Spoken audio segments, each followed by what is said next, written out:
Kita bangun cuma 3.000 sampai 4.000 megawatt. Udah terbangun kurang lebih 90.000 megawatt. Untuk naikin elektrifikasi per kapita ke 6.000 kilowatt hour aja per kapita, kurang lebih kita harus bangun 400.000 megawatt. Jadi kalau kita cuma bisa bangun 3.000, kita butuh 130-an tahun. Ya, denominatornya harus dinaikin dari 3.000. Saya sih ngelihat, ya kita minimum harus bisa bangun 15-20 ribu megawatt per tahun untuk meningkatkan elektrifikasi mencapai modernitas. Singapura, Amerika, Tiongkok, Brunei, itu elektrifikasinya 10.000 kilowatt hour per capita. Filipina masih 900. Negara-negara berkembang di Asia Tenggara masih di bawah 2.000.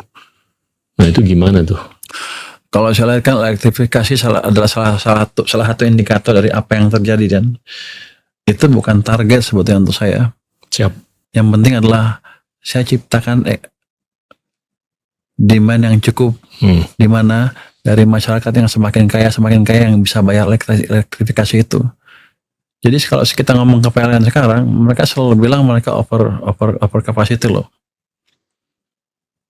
Artinya apa?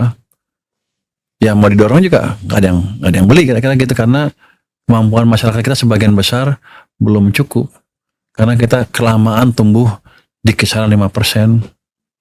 Jadi kalau saya ciptakan orang makin kaya, golongan menengah makin banyak, di mana akan naik, PLN pun akan invest dan yang lain pun akan invest. Jadi di pemerintah sekarang saya nggak pernah dengar mereka bilang kekurangan listrik.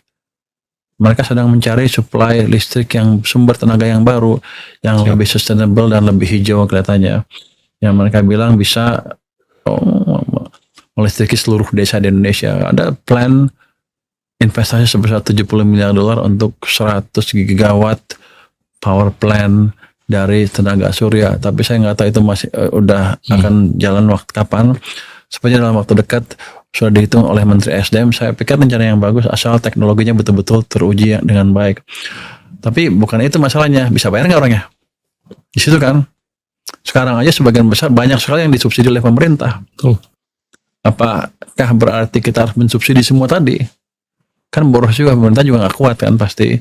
Jadi harus double kita ciptakan demand yang bagus, dari pertumbuhan yang bagus, dari orang yang semakin kaya, sehingga ketika PLN ekspansi, listriknya ada yang pakai. Jadi elektrifikasi dilihat dari situ, itu ada hasil akhir dari pembangunan kita.